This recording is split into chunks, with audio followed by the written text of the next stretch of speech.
अपने बच्चे के बेहोश होने की खबर सुन कैसे एक माँ का दहला दिल।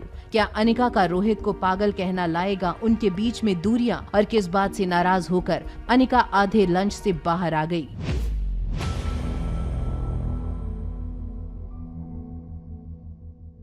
अनिका ने सोचा कि रोहित को टिट फॉर टैट किया जाए। जो बुराइयां अभी अभी रोहित ने आर्यन की माँ के बारे में की थीं, उसी तरह की बातें अब अनिका रिया के पापा के बारे में कहने वाली थी। अनिका ने रोहित से कहा, रिया के पापा इडियट, स्टूपिड, नॉनसेंस आदमी है। He is a moron. Actually उनके पास दिमाग ही नहीं है। रोहित के लिए बार बार पागल शब्द का इस्तेमाल करके कहीं ना कहीं अनिका को अपनी इंसल्ट का बदला मिल रहा था। इसका मतलब यह है कि रिया के पापा को कोई दिमागी परेशानी है।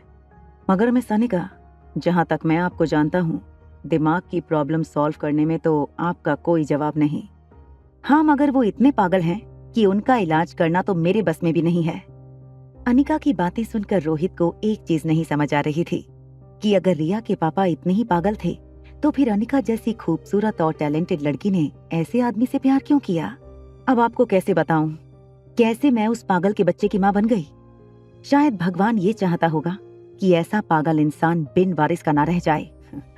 वाह, चैरिटी करने का इससे बेहतर तरीका मैंने आज तक नहीं सुना। मुझे नहीं लगता कि ऐसे पागल इंसान को तुम जैसी लड़की 7 जन्म में मिलेगी। या फिर मैं ये कहूँ कि तुम जैसी लड़की से ऐसी बेवकूफी की उम्मीद तो ऊपर वाले ने भी नहीं की होगी। ये कहते हुए रोहित अनिका की आंखों में देखने लगा। अनिका को यकीन नहीं हो रहा था कि अभी अभी रोहित ने जाने अनजाने में अनिका को बेवकूफ कहा था।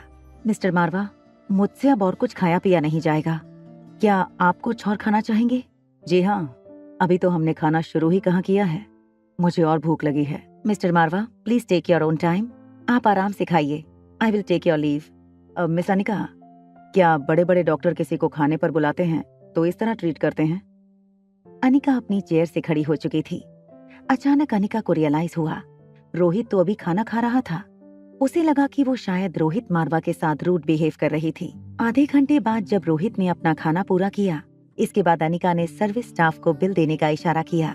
तभी पास खड़े एक वेटर ने अनिका से कहा, madam, the bill is already been paid by mister Marwa. इस बार ये मेरी ट्रीट है, नेक्स्ट टाइम आप दे दीजिएगा। After you miss Anika. Anika ने अपना पर्स अपने कंधे से लगाया और रोहित के साथ बाहर जाने लगी। अनिका दरअसल भूल चुकी थी कि उसने कहाँ अपनी कार पार्क की थी। जैसे ही कार के अनलॉक होने का बीप बजा, अनिका और रोहित जिस डायरेक्शन से आवाज आई थी उस डायरेक्शन में चलने लगे। कार के पास पहुंचते ही अनिका ने रोहित से कहा, thank you mister Marwah, see you. जैसे ही अनिका ने ये कहा, रोहित ड्राइवर सीट के डोर की तरफ बढ़ने लगा। अनिका आज रोहित से सचमुच बहुत गुस्सा थी। उसे लगा कि रोहित ने फिजूल ही उसका वक्त बर्बाद किया था। अनिका अभी मल्होत्रा हाउस पहुंचने ही वाली थी कि उसे सनशाइन इंटरनेशनल स्कूल से एक फोन आया। फोन पर किसी आदमी ने तेज आवाज में अनिका से कहा, अनिका जी, आप प्लीज जल्दी सनशाइन स्कूल आ जाइए, आपकी बेटी रिया को कुछ हो गया है। रास्ते के ट्रैफिक की परवाह न करते हुए यू टर्न लेकर सनशाइन इंटरनेशनल स्कूल की ओर गाड़ी तेजी से भगाने लगी। तेजी से चलती हुई गाड़ी ने अचानक ही सनशाइन इंटरनेशनल स्कूल के बाहर जोर से ब्रेक लगाई। बीच रास्ते में गाड़ी रोककर अनिका गाड़ी से उतर गई और सीधे दौड़कर स्कूल के गेट के अंदर चली गई। किन्नरी मैडम, जिसने सुबह रिया का चार्ज अनिका के हाथ से लिया था, वो गेट पर अनिका का इंतजार कर रही थी।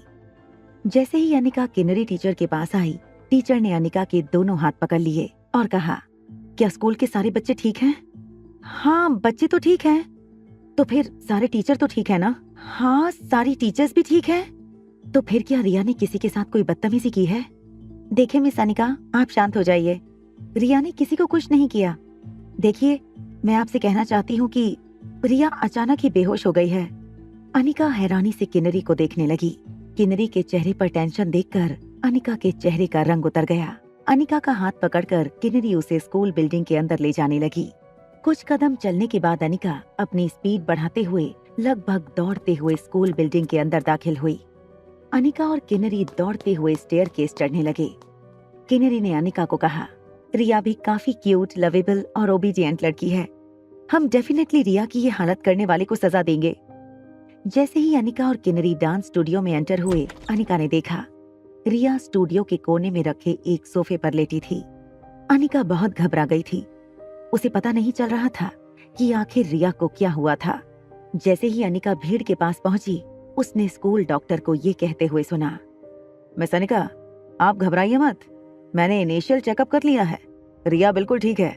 हो सकता है अचानक आए एग्रेशन की वजह से रिया बेहोश हो गई। अनिका को पता था कि रिया एग्रेसिव लड़की नहीं थी। वो शरारती जरूर थी, मगर कभी एग्रेसिव होकर रिया ने कोई कदम नहीं उठाया था। तो फिर उसके साथ ये कैसे हो सकता था? किस वजह से बेहोश हुई थी रिया? क्या था सिर्फ बच्चों का खेल या फिर किसी की बड़ी साजिश? और अब अनिका कैसे होश में लाएगी रिया को?